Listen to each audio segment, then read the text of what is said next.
Lanjutkan perbincangan kita bersama dengan Kang Asep kembali.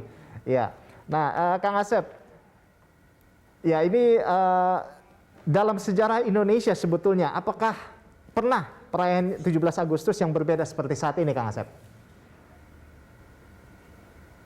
Ya, memang yang menjadi berbeda sekarang, kalau dulu awal-awal Bung Karno menyelenggarakan peringatan kemerdekaan itu di rumahnya yang sekarang menjadi Tugu Proklamasi, ya belakangan sejak Presiden Soeharto kalau tidak salah ya, itu pelaksanaan justru dilakukan di Istana Merdeka.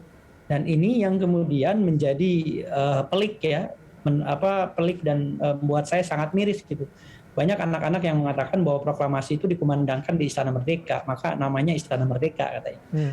Toh upacara juga setiap saat di Istana Merdeka gitu. Nah ini kesalahan-kesalahan memahami sejarah gitu, karena mungkin mereka nggak paham sejarah. Nah sama seperti Sumpah Pemuda juga nggak pernah dilaksanakan di Museum Sumpah Pemuda ya, tempatnya justru Sumpah Pemuda dideklarasikan, tapi malah di Gelora Bung Karno. Kebangkitan juga demikian, tidak di museumnya gitu. Jadi memang kita ini makin lama makin pergi ya, meninggalkan sejarah kita nih kelihatannya, tidak pada tempatnya gitu. Dan akhirnya tempat-tempat itu justru malah ya tempat deklarasi partai, tempat deklarasi calon dan presiden dan wakil presiden gitu. Jadi perayaan kemerdekaan juga saya melihatnya saat ini lebih kepada euforia ya, kemeriahan gitu, tanpa di dalamnya disisipkan makna gitu ya. Makna ini kan harus dilandasi Bung Ando ya pada pemahaman sejarah bangsa gitu. Jadi kalau kita tahu bahwa dulu diperjuangkan negara ini dengan darah dan air mata, bukan dengan kemeriahan gitu ya, tapi dengan darah dan air mata, maka kita harus renungkan. Ya, boleh kita merayakan dengan gegap gempita, yes gitu ya. Tapi jangan lupa masih ada hari esok gitu. Kenapa masih ada hari esok? Karena kemerdekaan itu proses, Bung Ando. Ya, dia menjadi cita-cita sepanjang menjadi cita-cita bangsa Indonesia sepanjang hayat. Artinya bisa saja kemerdekaan itu esok akan diambil orang, kita akan dijajah kembali manakala kita tidak paham. Itu dia Kang Asep. Jadi sebetulnya apa yang perlu dilakukan ini untuk terus membakar semangat dan makna kemerdekaan di tengah pandemi COVID-19 saat ini?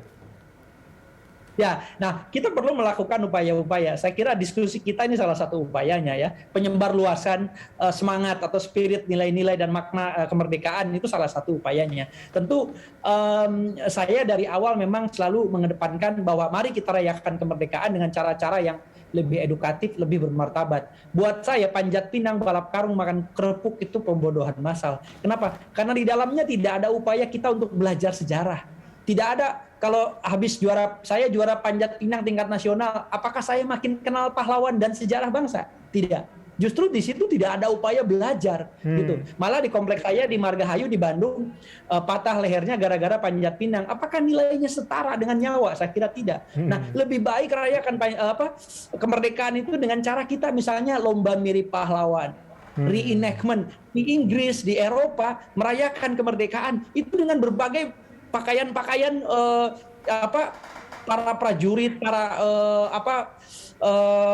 pasukan di zaman dahulu gitu, di zaman dahulu mereka, bukan dengan baju daerah ya, meskipun memang ya kemeriahan is oke lah, tapi bagaimana meresapi, menghayati kemerdekaan itu dengan cara kita kembali melihat bahwa rumah besar Indonesia didirikan ini dengan darah, air mata dan nyawa, di atas darah dan nyawa para pahlawan bangsa di masa lalu. Maka hari ini, nah semangat ini saya kira banyak nih sekarang Bung Ando yang menyelenggarakan lomba-lomba kemerdekaan, dan saya kira sekarang lebih mendidik ya, bikin vlog ya, bikin sesuatu di sosmed dan lain sebagainya. Saya kira itu jauh lebih mendidik ya. Maka dengan pandemi kegiatan merayakan kemerdekaan justru lebih edukatif menurut saya ya. Jadi sebetulnya bukan sekedar gegap gempitanya, bukan sekedar perayaan-perayaannya, lomba-lombanya, tapi intinya adalah bagaimana kita memaknai kemerdekaan, mempertahankan kemerdekaan itu agar generasi-generasi di bawah kita juga bisa mengerti seperti apa perjuangan para pahlawan kita pada saat yang lalu. Terima kasih banyak Kang Asep sudah berbagi informasi bersama kami di Berita Satu TV. Sukses terus, salam merdeka, salam Indonesia tangguh, Indonesia tumbuh. Merdeka. Ya baik pemirsa, kami akan kembali usai jeda. Tetaplah bersama kami di Special Report Indonesia Tangguh, Indonesia Tumbuh.